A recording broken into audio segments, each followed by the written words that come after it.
Hey, what's going on, people? It's Jimmy, and this is gonna be the start of my YouTube channel. And on this channel, what I'm gonna be doing is going over a bunch of different haircuts, and I'm gonna be talking you through how to achieve the look that you're going for. And for my first cut, I'm gonna start off with the taper fade on a small kid. All right, now the first thing you want to do before cutting any head of hair is you want to brush all the hair in the same direction. So everything could be going smoothly, and so everything could be laying down. Now with this particular head of hair, I'm gonna be going with my number 1 Andis guide comb, and this is gonna give me the level that I'm looking for. I don't want to go too low, but I also want to make sure that all the hair is able to lay down, and so the haircut will last. Now I'm gonna be going over the whole head just to make sure everything is one smooth tone.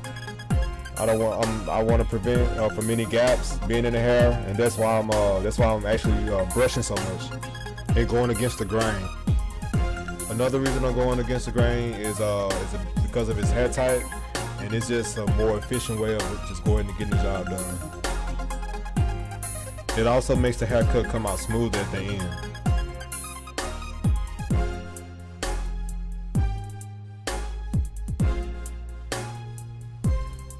Alright, now I'm gonna go ahead and finish knocking the hair down and getting everything down to one level, and then make sure everything is smooth all the way around. And then I'll be back to go ahead and explain the next part of the haircut.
Alright, now we're going to go ahead and get started on our taper.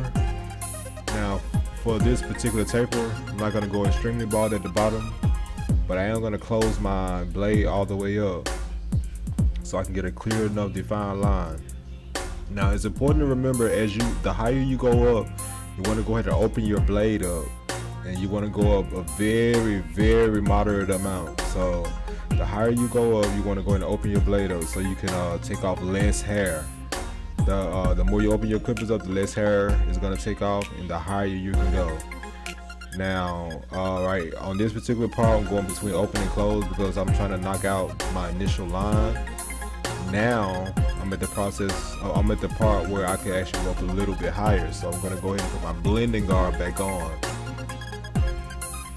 and take it up, and I'm going to close the gap in the blade. And once I achieve the look that I'm going for there, I'm going to go ahead and go just a tad bit higher. Now as you can see, my guideline has already been taken out, and I'm going to actually go back to the bottom of the taper in this part and get just a little bit cleaner, just so it can be more just a tad bit more contrast between the top and the bottom of the taper. And once I get that cleaned up pretty good, the taper is going to be done. But it's really important that you go back over the work that you did, because it may not come out as smoothly as you want it the first time. And it's also important to remember that when you're working in small spaces, especially on a kid, when you're working in small spaces, it's very important that you use the corner of the blade, because you don't want to use the flat portion, or you don't want to use all of the blade, because that can mess up the area that you're actually aiming for. So it's very important that you use the corner of the blade. And right now I'm just doing some cleaning out and making sure my fade is clean from top to bottom.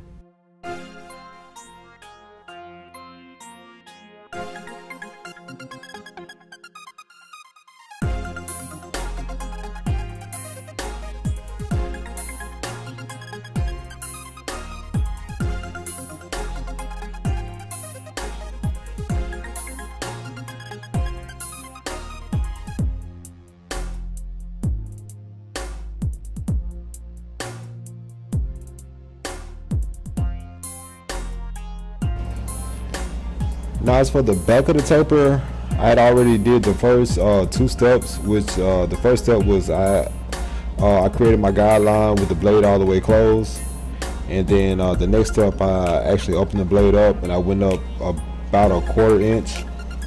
And on this part, actually at the point where I put my guide comb back on and I closed my blade all the way, now I'm going up another maybe a 1/4 inch. And now I'm going at it with my blade is actually open with my guide comb on, and that's going to take out my last little piece of bulk that I have. And from that point, it's just going to be mostly cleaning everything up and brushing it down. Make sure I have a smooth blend from the top to the bottom of the tape. Now also remember, when fading, in order to achieve that smooth transition, you want to use mostly your wrist. You don't want to approach the fade using your arm as the as the guide motion. You want to use your wrist, because when you use your wrist, it creates a smoother transition. It starts out taking out a nice amount of hair, but as you flick your wrist, it's going to actually take out less hair, which is going to help you out a lot when it comes to creating that smoother transition. And if you ever get lost in the fade, just go ahead and go back to the fundamentals. The more hair you want to take off, you're going to go ahead and pull your lever all the way up or close the gap between your blades. And the less hair you want to take off, just go ahead and pull your lever back and open up the gap between your blades. And anything outside of that, just go ahead and go up your number system and your guide comb. Alright, now that I'm done with all my fading in the back, I'm going to go ahead and start my edge up on the back part. Now, one thing that's very important to mention as far as edging up a kid in the back, you want to use soft strokes because they have a very sensitive neck area, especially at this age. So you want to be gentle with it, and you also want to go ahead and go along the natural contour of the hairline. And that makes the job a lot easier. And on this part, I'm gonna go ahead and repeat the same thing I did on the other side, which is I'm gonna use really soft strokes and go along the natural shape of his neck. And yeah, that should get it as far as the back taper.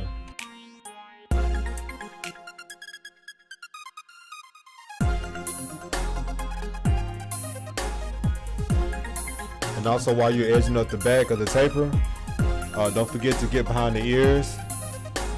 It makes for a clean, well-rounded, complete haircut.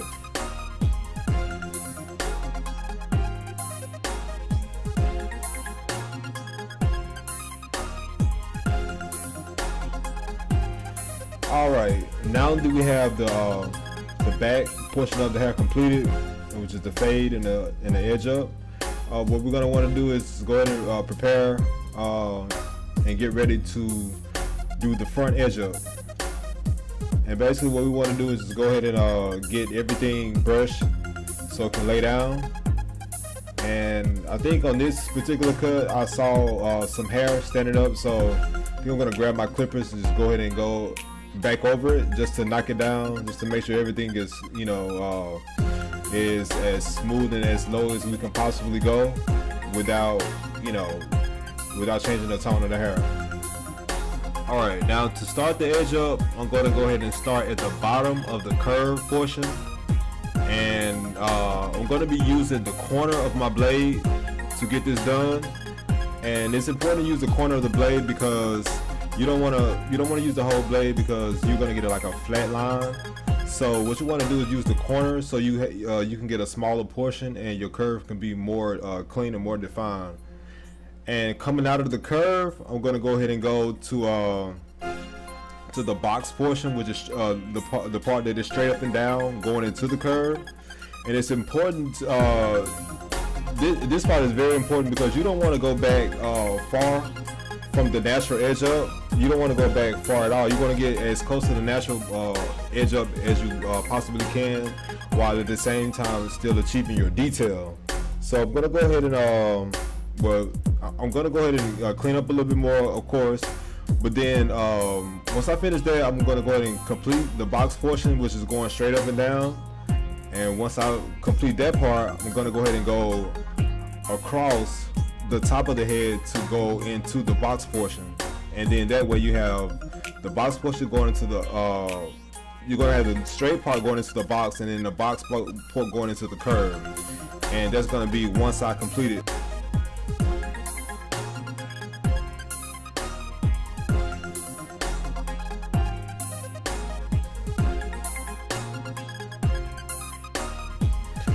And also remember, when dealing with kids, you gotta be prepared for any type of sudden movements that they might have, because they will not warn you. Yeah, so just be on the lookout for that. You gotta be prepared.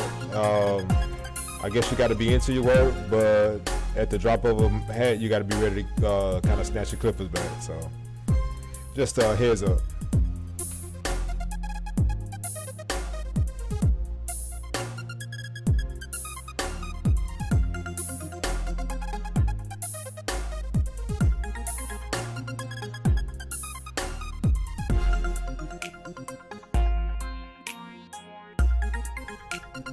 Okay, so now I'm just doing any little work as far as detailing is concerned.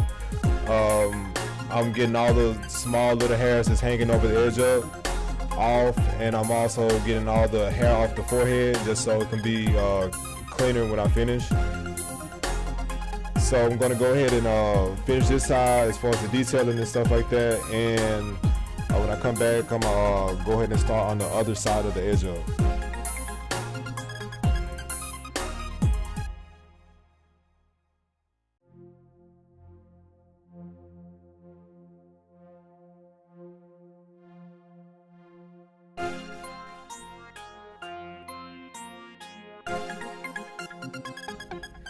Alright, now to the other side, I'm going to do the exact same thing that I did on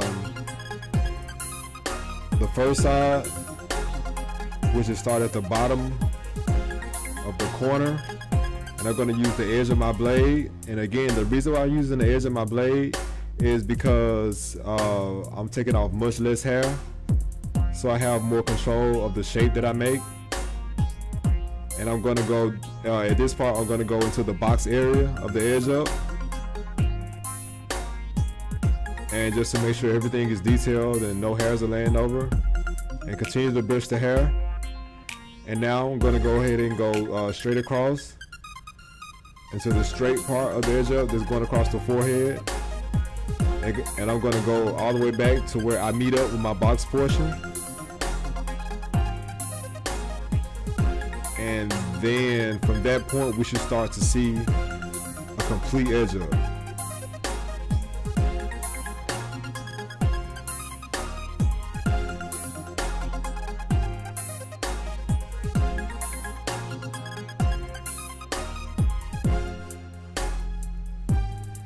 Everything from this point is basically just detail work.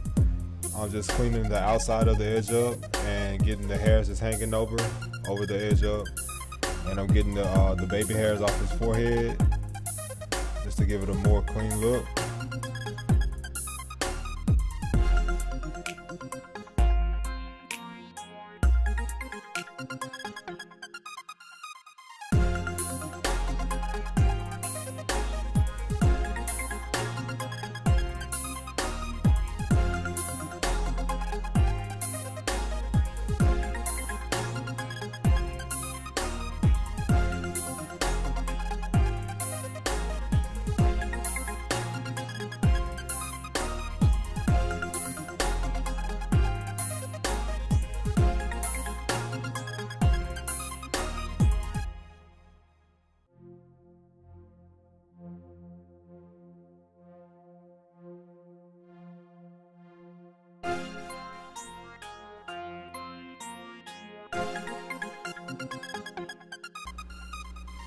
Alright guys, well that's basically gonna do it. That's the haircut.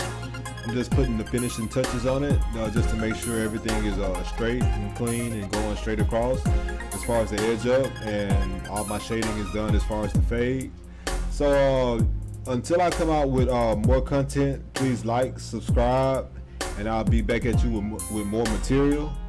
So until the next video, you good people take care, and I'll see you on the next. Peace.